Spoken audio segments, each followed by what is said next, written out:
Alors, le dernier candidat de l'après-midi, issu de la primaire de la droite et du centre, est François Fillon.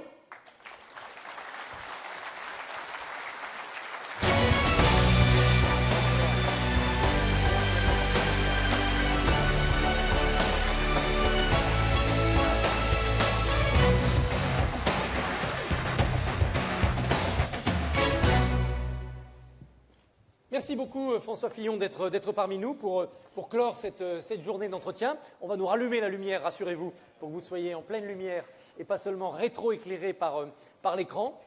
Bon, il y a eu une coupure de courant subite, mais bon, normalement ça devrait rallumer. Sinon on est délicieusement bleuté, c'est pas mal non plus. Voilà, c'est mieux comme ça. Nous avons pris un tout petit peu de retard, alors nous n'allons pas en prendre plus, et c'est le président Cavagné qui vous pose la première question sur votre politique future, si vous êtes élu en matière d'infrastructures et de travaux publics. D'abord, merci d'être parmi nous, merci d'être là pour parler de sujets de fond, et je sais que ça vous tient à cœur. Sur les infrastructures, on a bien vu que ces dernières années, on manquait de vision, on manquait de décision, de projets.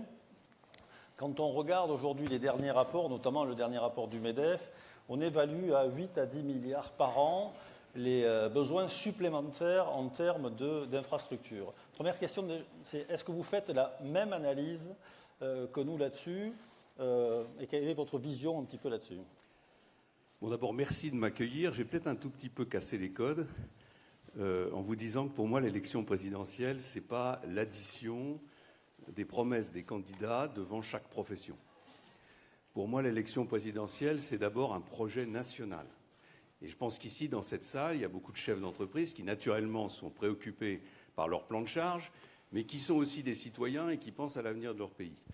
Et donc, la première chose que je veux dire, c'est que toutes les promesses que vous avez entendues n'ont pas de sens si elles ne sont pas soutenues d'abord par un véritable plan de redressement de l'économie française. On me dit que j'ai un programme qui est difficile. Oui, c'est vrai, parce que la situation est difficile. Oui, je veux faire 100 milliards d'économies. Pourquoi? Pour revenir à l'équilibre des finances publiques et pour commencer à baisser, dans 5 ans seulement, la dette française, qui est aujourd'hui à un niveau qui nous place quasiment dans la zone rouge, qui est celle du Portugal, de l'Espagne ou de l'Italie. Oui, je veux réformer le Code du travail parce que je voudrais qu'on atteigne le plein emploi. Oui, je veux baisser les charges sociales pour que les entreprises françaises soient compétitives. Oui, enfin, et je vous assure que je vais arriver à votre question, oui, mais je crois qu'il faut remettre les choses, l'église au milieu du village, si vous me permettez. La situation de notre pays exige un effort de simplification, de baisse de charges, de baisse de la fiscalité sur le capital pour ramener l'investissement privé comme on n'en a jamais fait depuis 30 ans. Sinon, tout le reste, c'est du vent. C'est-à-dire que comme chaque fois, on va vous promettre de faire un effort supplémentaire sur les infrastructures, puis on va vous promettre qu'on ne va pas trop baisser les dotations des collectivités locales, puis on va essayer d'aller cas un cas, comme ça, jusqu'au quinquennat suivant. Sauf qu'il ne vous a pas échappé que de quinquennat en quinquennat, la situation sociale, la situation politique se dégrade et qu'on est aujourd'hui un pays qui est un pays malade. Et on le voit en particulier aux résultats politiques. Donc oui, il faut faire des investissements, c'est vrai. Aujourd'hui, on a un budget d'investissement qui est de l'ordre de 70 milliards, collectivités locales comprises. Le projet que je propose consiste à maintenir cet effort d'investissement, c'est-à-dire à faire porter la totalité de l'effort de baisse de la dépense publique sur les dépenses de fonctionnement. Et c'est pour ça d'ailleurs que je dis qu'il faut baisser les emplois publics de façon importante pour y parvenir. Donc mon constat, il est le même que tout le monde. Les infrastructures, on en a besoin notamment de nouvelles infrastructures en matière de numérique, on a besoin de nouvelles infrastructures de transport, on a besoin d'entretien, mais ça doit rentrer d'abord dans cet objectif qui est un objectif de redressement des finances publiques. Et aujourd'hui, je suis le seul candidat qui vous propose un projet de redressement des finances publiques qui aboutira à baisser la dette à la fin du quinquennat.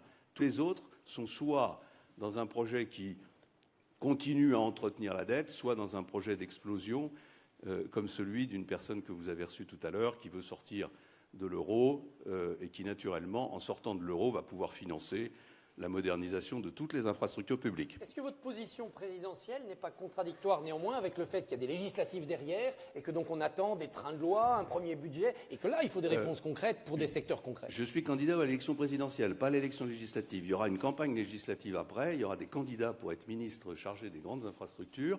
Mais je vous dis, je veux bien répondre à toutes les questions précises que vous allez poser, mais je crois que c'est infantilisant pour vous de vous laisser dans cette idée qu'on peut répondre oui à toutes les questions que vous posez et à la fin, ça fera un projet pour la France. Non, le projet pour la France, pour moi, c'est le plein emploi dans les 5 ans qui viennent, c'est-à-dire descendre en dessous de 7% de chômage. Et c'est faire de la France en 10 ans la première puissance européenne parce qu'on en a tous les atouts et tous les moyens. Et à ce moment-là, vous voyez bien qu'on enclenche une dynamique qui est vertueuse et qui aboutira à faire des efforts sur les infrastructures, sur tous les autres sujets. Mais si vous ne commencez pas par là, d'une certaine façon, vous êtes dans une situation où vous trompez les Français. Bruno. Non, sur votre analyse, je pense que tout le monde est d'accord là-dessus. Oui, tout le monde est d'accord, mais tout le monde ne propose pas des solutions. Sur l'analyse, qu'il faille faire des économies, etc., il n'y a pas de problème. Mais vous parliez, je regardais votre programme, effectivement, vous dites on va faire 100 milliards d'économies. Vous dites 20 milliards sur les collectivités locales, on supprime le versement de transport, c'est à peu près 8 milliards, 30 milliards sur l'État, dont on imagine, même si vous venez nous apporter une partie de la réponse, qu'il va y avoir des baisses d'investissement. Comment faire pour faire en sorte qu'avec ces baisses, et vous nous avez dit on va travailler sur le fonctionnement, et notamment, ce qui m'intéresse, savoir sur les collectivités locales, comment allez-vous faire pour travailler sur le fonctionnement et garantir de l'investissement? Encore une fois, il n'est pas question d'aller dire il ne faut pas faire d'économie. Mais comment tout ça va pouvoir se mettre en place? Je ne veux pas du tout me répéter, mais si on ne fait pas les 100 milliards d'économies que je propose, au bout, il y a la faillite. Parce que quand on est à 100 milliards d'endettement, quand j'ai commencé ma vie politique, la dette française, c'était 17% de la richesse nationale. Alors je sais que c'est il y a longtemps, mais enfin quand même. On est à 100% aujourd'hui. C'est-à-dire qu'on est dans la zone rouge. Et en plus, vous savez que les taux d'intérêt vont remonter. Donc vous savez que la crise financière, elle est devant nous. Donc on ne peut pas se contenter de dire qu'il va falloir faire des économies. Non, il va falloir revenir à l'équilibre. Alors qu'est-ce que je propose pour les collectivités locales? D'abord, on a abandonné l'idée de retirer aujourd'hui le versement transport. Je pense que c'est un objectif. Ce n'est pas aux entreprises, à mon sens, de payer ces dépenses-là. C'est des dépenses qui devraient être assurées par la collectivité. Mais dans l'équilibre des finances publiques que je vais proposer, je proposerai dans quelques jours le cadrage financier du programme qui est le mien. Dans un premier temps, le versement transport est sécurisé parce que sinon, effectivement, on a une vraie difficulté pour financer les transports collectifs. La deuxième chose que je propose, c'est un contrat de 5 ans avec les collectivités locales. Ce contrat de 5 ans, je ne peux pas dire qu'il consistera à maintenir les dotations, ça serait malhonnête. Je pense d'ailleurs que personne ne pourra maintenir les dotations. Je propose de passer un accord avec les collectivités locales, global, fixant le niveau de leurs dotations pour les 5 années qui viennent, avec un certain nombre de contreparties. La première contrepartie, c'est des dotations variables en fonction de l'effort de baisse de la dépense de fonctionnement. Les collectivités qui baissent les dépenses de fonctionnement, les collectivités qui diminuent les emplois publics, auraient des dotations majorées par rapport à celles qui ne le font pas. La deuxième contrepartie que je propose, c'est un nettoyage massif des normes qui pèsent sur les collectivités locales et qui ne sont pas totalement indispensables, en tout cas qui ne sont pas finançables, qui ne sont pas assumables par les collectivités locales ou de charges qui leur ont été transférées. Je prends un seul exemple, on supprimera l'aménagement des rythmes scolaires, ce qui permettra immédiatement de dégager des moyens importants pour les collectivités locales. Enfin, la dernière chose que je propose, c'est de leur donner une grande liberté et dans leur organisation et dans la gestion de leur personnel, y compris par le recrutement de personnels qui ne sont pas des personnels sous statut de la fonction publique territoriale. Donc au fond, c'est un équilibre. Il y aura sûrement un peu moins d'argent, parce que franchement, d'ailleurs j'ai vu que certains signaient votre charte en disant stabilité des dotations tout en inscrivant dans leur programme moins 10 milliards. Bon, moi je ne sais pas si on sera 20 milliards, c'est une présentation des 100 milliards ramenés aux dépenses de chaque grand secteur, l'État, les collectivités locales, le secteur social. Bon, on est en train d'affiner ces propositions. Ça sera peut-être un tout petit peu moins pour les collectivités locales, un tout petit peu plus pour l'État, mais de toute façon, il y aura une baisse des dotations. Elle ne devra pas être aussi violente et aussi irrégulière que celle qui a été pratiquée ces dernières années. Et encore une fois, elle devra privilégier les dépenses d'investissement. Alors il y a deux moyens de financer des infrastructures sans endetter l'État. C'est le premier, d'augmenter les impôts et de dire que cette augmentation d'impôts servira à payer ce plan d'infrastructure. Et le deuxième moyen, c'est de construire des autoroutes, du rail, des infrastructures et de dire les usagers paieront pendant 30, 40, 50 ans par des péages ces infrastructures. Est-ce que vous retenez ces deux moyens ? Augmenter les impôts, franchement, dans ce pays, c'est juste de la folie, quoi. Qui peut prétendre qu'on peut augmenter les impôts dans un pays qui a déjà le record de fiscalité de tous les grands pays comparables? Et nous savons tous que cette fiscalité, elle pèse sur la compétitivité de vos entreprises, elle pèse sur vos résultats, elle pèse sur la capacité d'investissement des Français. Et donc, elle est contre-productive par rapport à l'objectif. Donc non, on n'augmente pas les impôts. Même la taxe sur les produits pétroliers qui peut, si on l'augmente un peu, financer d'autres infrastructures. Il peut y avoir une fiscalité verte mise en place à condition qu'elle soit compensée par des baisses de fiscalité ailleurs. C'est-à-dire qu'on ne peut pas imaginer que le prélèvement obligatoire qui est aujourd'hui, ou la part de dépenses publiques qui est aujourd'hui à 57%, ne baisse pas. Voilà. Moi, j'imagine, je pense qu'il faudrait la baisser en 5 ans pour qu'elle tourne autour de 50%, ce qui serait déjà très élevé. Donc, on peut imaginer, par exemple, je suis prêt à encourager une fiscalité verte pour des régions qui seraient volontaires pour la mettre en œuvre. Parce que je voudrais qu'on en dise un mot, mais les collectivités locales, il faut aussi leur redonner de la liberté, leur redonner une capacité de prendre des décisions, par exemple sur des péages urbains ou sur des modes de financement. Et je crois que l'usager devra, compte tenu de la situation financière qui est celle de notre pays et du besoin d'infrastructures, financer une bonne partie des travaux. Il y a un domaine dans lequel il y a une mesure que je veux proposer qui peut permettre de financer des grands investissements, notamment un grand plan numérique, mais de très haut débit, mais peut-être d'autres infrastructures. Moi, je veux qu'on continue, qu'on reprenne l'effort de privatisation. C'est-à-dire que je veux que l'État sorte du capital des entreprises privées dans lesquelles il n'a rien à faire. Et je veux que ces sommes qui sont sorties du capital des entreprises privées soient réinvesties à travers un fonds d'investissement, soient réinvesties, comme on l'avait fait d'ailleurs sous mon quinquennat pour les universités, soient réinvesties dans des travaux de grandes infrastructures. Quelle somme globale vous pourriez récupérer comme ça ? On ne va pas rentrer dans ce débat et puis vous n'allez pas me demander les entreprises. Non, mais pas quoi. Elles valent de l'argent. Oui, Renault, ça vaut de l'argent. Donc. Voilà, mais si on commence à parler des entreprises, ça va avoir des conséquences immédiatement sur le cours de leurs actions. On va m'accuser de faire baisser ou de faire monter le cours des actions. Mais vous voyez bien qu'il y a plein de participations de l'État dans des entreprises privées qui ne sont pas utiles. Je ne dis pas qu'il n'y a pas, à un moment donné, pour aider... Moi-même, j'ai décidé, quand j'étais Premier ministre, de la participation de l'État dans les chantiers de l'Atlantique, parce que c'était nécessaire, à un moment donné, pour sauvegarder un outil industriel qui, par ailleurs, est d'une extrême performance. Mais ça ne doit pas être durable. Et il y a beaucoup d'entreprises privées dans lesquelles l'État a des participations importantes qui sont dormantes et qui lui donnent l'illusion d'avoir des pouvoirs dans la gestion de ces entreprises qu'il n'a pas en réalité. Alors pour cette politique, pour votre stratégie, est-ce qu'un organisme central d'impulsion et de contrôle, un comité de pilotage, serait utile ? Je vais encore vous décevoir, non.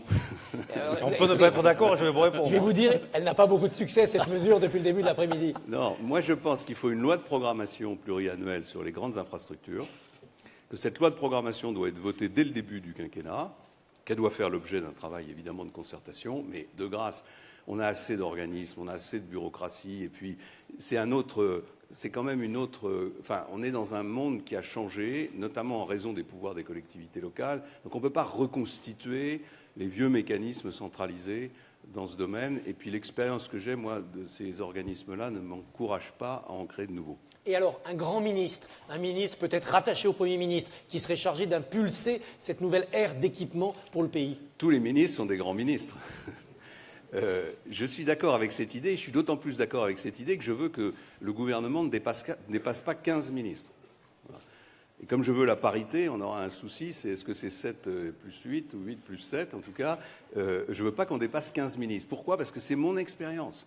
Mon expérience me montre que les gouvernements qui sont trop nombreux, au-delà de 15 ministres, sont des gouvernements inefficaces. Et je voudrais que ces 15 ministres aient une caractéristique très originale. Je voudrais qu'ils soient compétents. Ça serait une nouveauté. Voilà. Ça serait une nouveauté.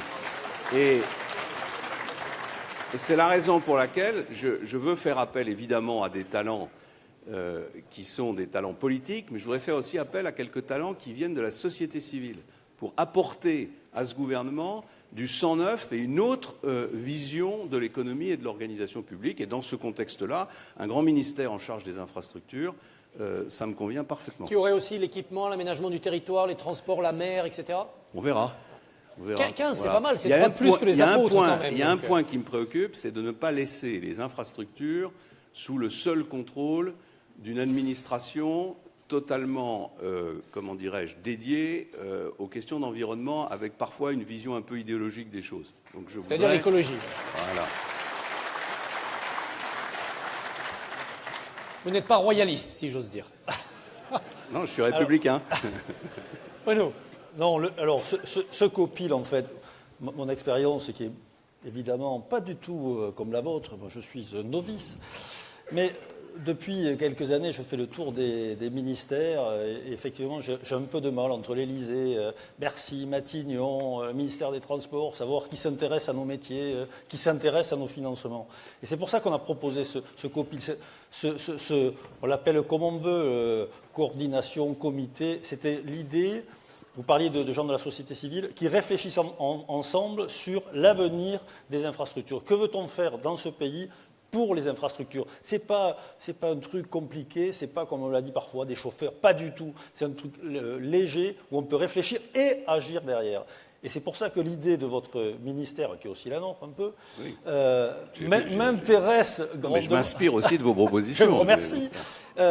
Non, c'est extrêmement important parce qu'il faut qu'on ait un outil de pilotage où, à un seul endroit, on puisse prendre des décisions et s'y tenir. Donc, évidemment, un grand ministère, nous va plutôt bien, d'aménagement du territoire, des infrastructures. On en parlait tout à l'heure avec Philippe Duron, avec Louis Nègre. On est parfois un peu désespéré dans ce pays de voir que sur la mobilité, on ne prend pas en compte ce qui est en train de se passer. Et quand on regarde l'entretien également des infrastructures, je pense que peu de gens sont en train de se rendre compte de ce qui se passe. On a des infrastructures qui vieillissent à vitesse grand V. Et je terminerai là-dessus. Quand on voit le classement de la France en termes d'infrastructures, on est passé de la 4e à la 10e place. On est passé quand même 15e sur les ports, 26e sur les aéroports. On peut quand même se poser la question de savoir s'il ne faut pas qu'on ait une vision à long terme et avoir un grand ministère. Bien sûr. Mais je fais juste une remarque. Vous allez dire que je radote. Mais non, si la France est dans cette situation, c'est parce qu'on est un pays surendetté. Un ménage surendetté, il ne peut pas faire des choix d'investissement sérieux. Il fait toujours des choix de court terme. Et nous, on est surendettés. Et donc, bien sûr, il faut préserver la part d'investissement, je l'ai dit, mais il faut surtout se mettre dans une situation où, parce qu'on ne sera plus surendetté, on redeviendra un pays qui peut dégager des marges de manœuvre. Réfléchir ne coûte pas et alors, réfléchir, on peut créer des comités stratégiques. Il ne faut pas que ça soit des organismes. Et puis, la deuxième chose, c'est qu'avec un gouvernement restreint, et avec, en remettant le Premier ministre au cœur de la conduite de l'action publique. Parce que je pense que depuis quelques années, il y a une dérive de l'organisation de nos institutions avec un président de la République qui veut s'occuper de tout. Ça ne fonctionne pas. Ça ne fonctionne pas pour deux raisons. D'abord parce qu'il n'a pas, de manière institutionnelle, de manière pratique même, les structures qui sont nécessaires pour que l'administration embraye sur les décisions, ça s'appelle le Premier ministre et ça s'appelle Matignon.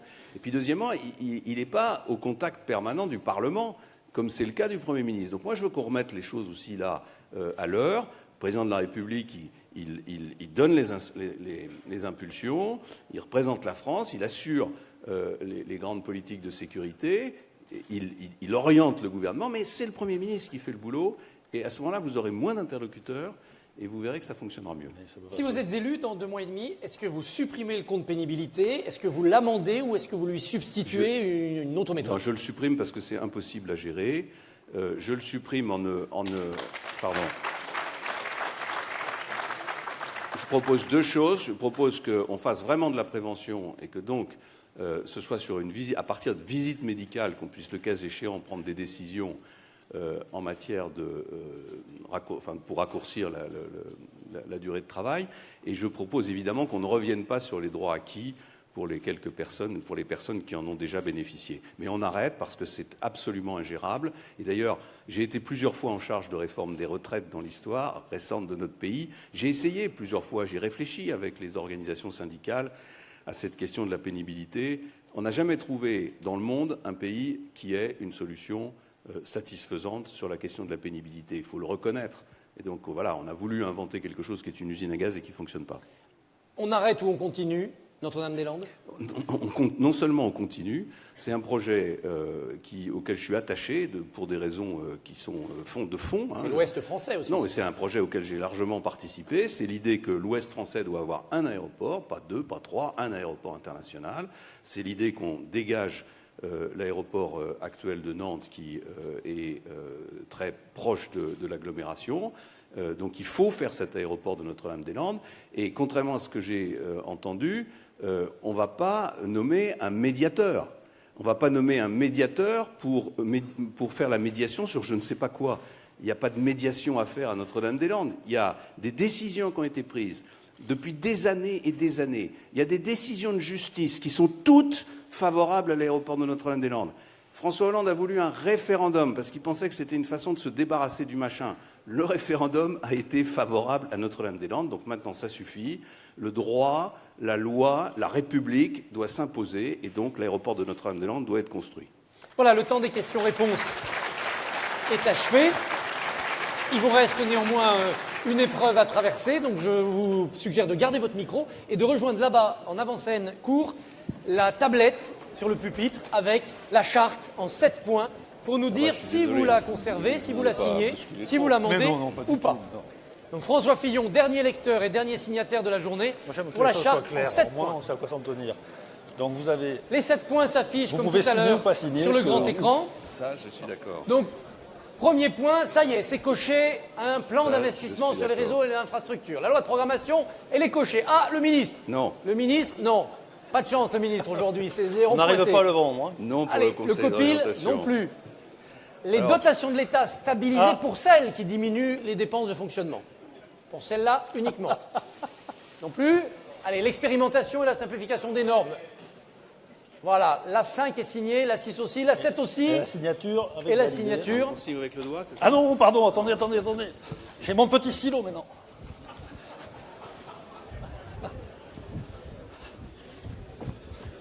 On peut effacer ce truc, non? Voilà, le stylet est arrivé. Dans l'autre sens. On peut signer et valider. On m'a dit avec ça.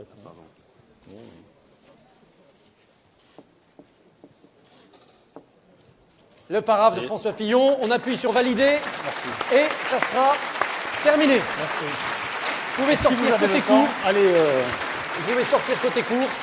Merci beaucoup François Fillon.